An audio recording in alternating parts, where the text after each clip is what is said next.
Today, Skylar and I will be cooking tacos with beef and beans across our two kitchens. Before making this recipe, we were a little intrigued because it did include elements not usually seen in traditional tacos, so we are excited about them. Please note that there are some ingredients here on this list that either we have substituted or have chosen to opt out of. We will be speaking on those shortly. First thing we're going to do though is prepare our taco seasoning stock mix. We started out with some chili powder, then some cumin. Now we're on to our garlic and moving on to our onion powder as well. Then we throw in some oregano and finally our paprika, and we just mix. Now from the MK1 module, we will be using their tips such as the damp towel underneath the cutting board to prevent slippage, and making sure everything is sanitary for those with long fingernails with the gloves. Here we are cutting up our first item, which is that red bell pepper, using the curled finger technique to avoid any accidents in the kitchen. And then here we're cutting up our tomato. As you'll notice, for all of the vegetables that I cut up, I will be cutting up more than the recommended amount. Even for the onion, I do one full onion than it was on the recipe because I will be skipping out on these mushrooms that you see Skylar cutting up. Adding in these ingredients into the meat is a good way to recommend to patients to include vegetables and legumes in their diet, especially for patients who don't like vegetables, because once cooked together, the taste blends really well. And as discussed in the module, each additional serving of vegetables per day can reduce your risk of coronary heart disease by 4%, and 9 ounces daily for females of vegetables can add a point to your Mediterranean diet. Here you'll see me adding in the meat and the seasoning before it goes on the stove. The recipe does say to do it while it's on the stove, but it was just easier for me to spread out the seasoning.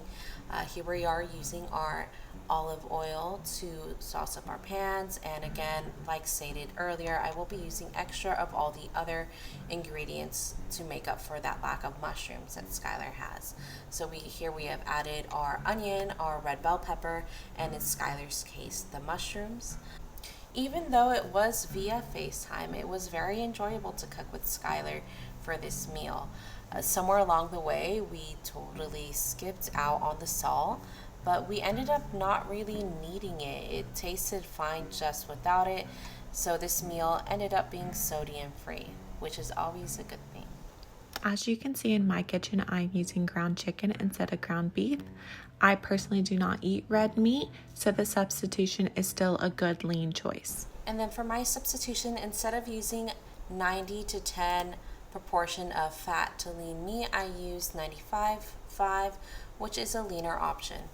Shortly we will be adding the Worcestershire sauce, but I did want to make a quick note in this part of the video that this was a really interesting way to incorporate those black beans without it messing up the flavor profile of the actual dish. And it's very interesting the ways that we can incorporate that Mediterranean diet concept that we read in the required reading, and where a 2-point increment in the Mediterranean diet score was associated with a 25% reduction in total mortality for those older populations.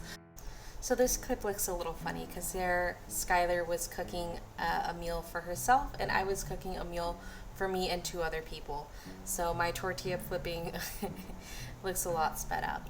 But here we finally plating. Unfortunately, Skylar's footage was lost, but here I am plating the food. I'm a big fan of colors when it comes to food and it looking very appealing to me, which kind of goes back to that same mindfulness concept. At the end of the day, makes you feel more connected to your food and what you're actually consuming. Now I am a fan of sour cream, but unfortunately it's not the best for you. So here I have replaced it with non-fat Greek yogurt, which also happens to go into the Mediterranean food diet, and it's very delicious and similar tasting. After tasting the dish, my final opinion on it was that it was very healthy, tasty, and a really affordable option to help add those couple points on the Mediterranean score. I have to say that I do share the same opinions on this as Skylar. The food looked good, tasted good, and was affordable, and I'm glad that we got to use corn tortillas. Personally, I do not like flour. Happy humans make happy bunnies with nice leftovers. Hope you enjoy.